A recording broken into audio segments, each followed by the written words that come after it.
This week we begin to read a new book of Torah, the book of Leviticus, book 3. Not always considered to be the most scintillating reading in the Torah. As we begin this Torah portion with the various animal sacrifices that were offered in the ancient world as a way for the Jewish people to worship God. But the beginning of the book of Leviticus, which we call in Hebrew Vayikra, named after the very first word in the Torah portion, and the first word in this book, Vayikra, which means God called. And God calls to Moses, as God does many times throughout the Torah. But what's interesting about this particular word is the way that it's written in a Torah scroll. That the Aleph, the last letter of the word Vayikra, is written smaller than all of the other letters in that word. I was thinking about that as I was preparing for Shabbat today. The small Aleph. The Aleph itself already has no sound, right? It is just a letter that is needed for grammatical purposes and opens up words, but without a vowel underneath it, the Aleph itself is silent. And it represents God's presence.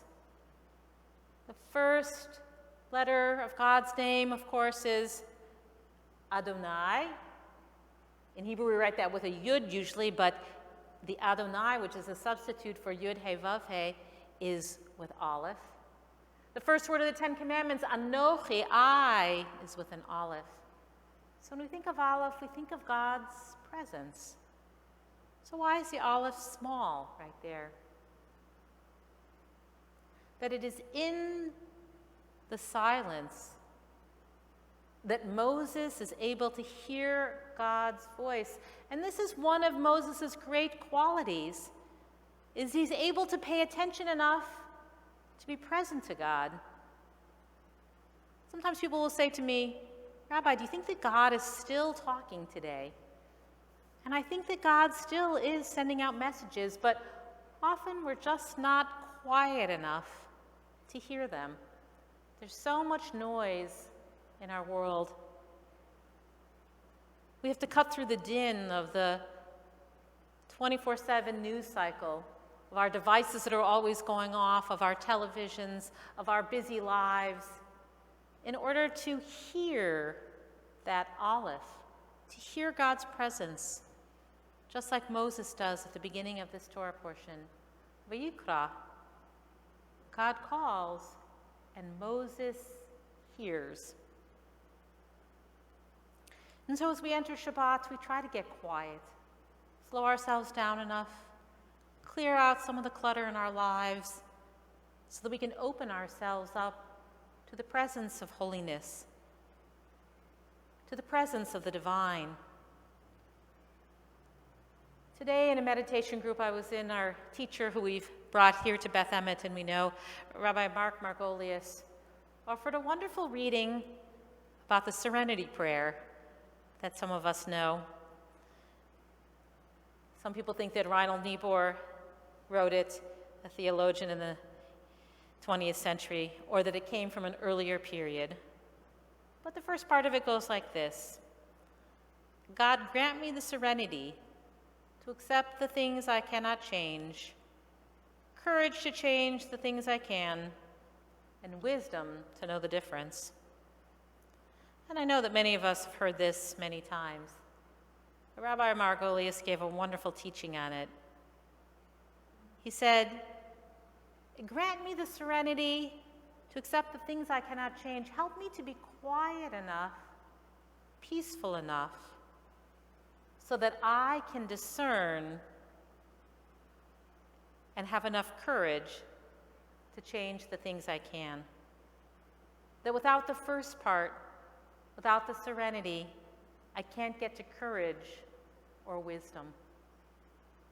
And so I invite us as we welcome Shabbat this day of paying attention to that small aleph, of trying to hear God calling to us in our hearts and our souls, to quiet ourselves, find that place of serenity.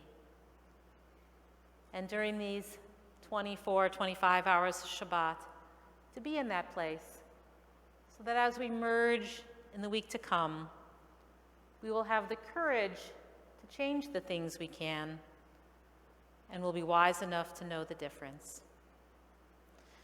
So I invite you now, if you're comfortable, to close your eyes or to look gently in front of you, find a soft gaze. Take a few deep breaths. Imagine, if you can, perhaps the Aleph, if you know what that letter looks like in front of you. If you want to, you can also look at our Ner Tamid, which is an artistic rendition of an Aleph. That will help you just to have a focal point.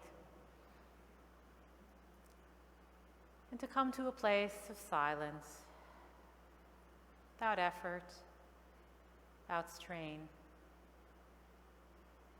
Take a few deep breaths and just pay attention to what arises on the in-breath. On the out-breath, just to let go for a moment. See if that worry or concern, something in our to-do list, you can just let it go.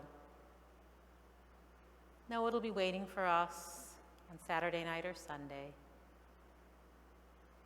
To just focus on trying to create a little bit of serenity for us as we welcome this Shabbat. Take these few moments for yourself.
Yada dai dai dai dai.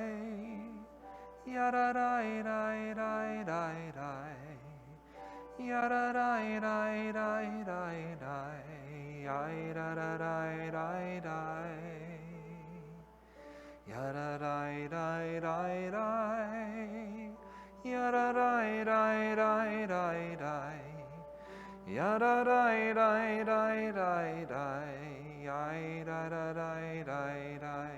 Yai dai dai dai dai. Yada dai yai da da dai dai dai dai. Yada da dai dai dai. Yada dai yai da da dai dai dai. Yai dai dai dai dai. Yada da da dai dai da da dai yai dai. Yai da da dai dai dai dai dai dai dai. Ya da dai dai.